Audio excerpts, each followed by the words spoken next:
Сайн байна уу? Welcome back my channel. Энэ удаагийн дугаараар та бүхэнд дахин зээж махаар Собородон гэдэг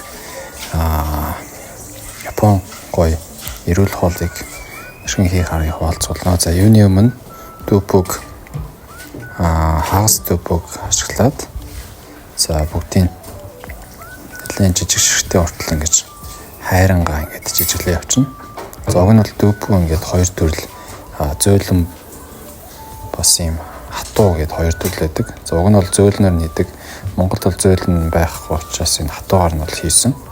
За тэгээ нэлээд жижиг болтол ингэж усураар зөгж жагаад утгаад байна. За тэгээ дээрэс нь энэ бутлаад жижиг болгосон дахины зээж махыг ашиглаад за халуун гал дээр хайрангаа ингэж сайхан дээрэс нь ингэж усураар ингэж зөхөнгөө жижиг ширхтээ бүгд жижиг ширхтээ болтол нь ингээд усаад өгнө.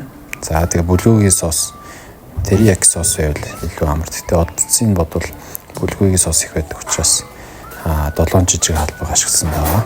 За тэгээ давс перцээ тохируулж игээд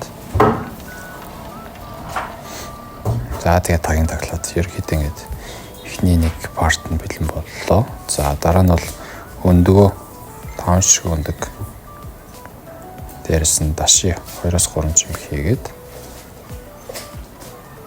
за төрөчийн бүлгийн соусыг нэг жижиг албаг хийчихнэ. За тэгээ сайтар утгаад за тэгээд энэ төрөчийн дахианы мах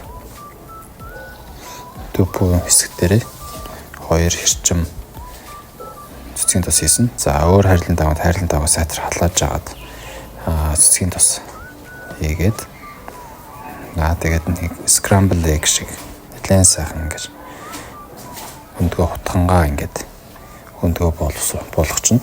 Тэгээд хитрхи их болгоод бас сатуу болоод мох олчдөг учраас тааруулаад өнгөн гайгүй байгаа дээр ингэж болгочихно. За тэгээд нэг аяган тэгээд за дараа нь бол хайрлан даваан дээр оливын тос хийгээд бууцаг сайхан хараад өгнө. Давс перц хийж агаад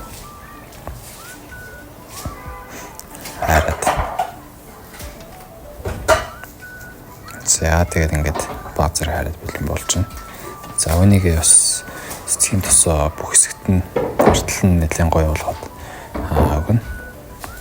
За тэгээд бас будаа агшаасан байгаа. Цагаан будаа эсвэл гурвалжин будаа, хар будаа ч юм уу дуртай будаа агшаагаад за дээрэс нь төрөчийн бэлдсэн соборо за өндөгтэй хэсгээ хийгээд за дунд нь хайрсан бууцаа хийчих. За ингээд хоол маань бэлэн боллоо амтлаад үзье. За дахин мах дүүпүг хоёрын цогцол бол үнэхээр гоё. Соус нь чихэрлэгдүү соус учраас бас нэлээд гоё хамт орж өгсөн байна. За дахин өндөгтэйгэж гисэн маш гоё цогцсон байна. За баярлалаа. Саяхан худалдаанд гарсан эрүүл аав өвчтэй аав ном маань бүх номын дэлгүүрүүд дээр худалдаалагдаж байна.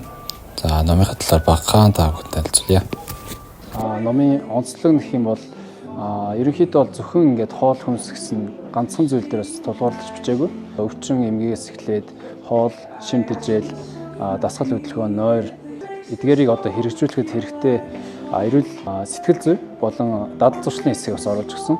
Тэргээрээ онцлогтой бас олон төрлийн эдийн баталгаатай судалгаа болон ингээд ном зүйг бол 100 гаруй тийм ашигласан. Тэргээрээ бол бусад номноос бол онцлогтой. Тэгээ дээрэс нь одоо ингээд зөвхөн ингэж мэдээлэл өгөхөөс илүү ингээд одоо хоёр аавын жишээн дээр авч үзсэн. Учраас ер нь тийм хүмүүст бас уншихад илүү их тийм амар тэгээд бас ойлгоход хэлбэрээр ойлгох гэж тэгж бичсэн.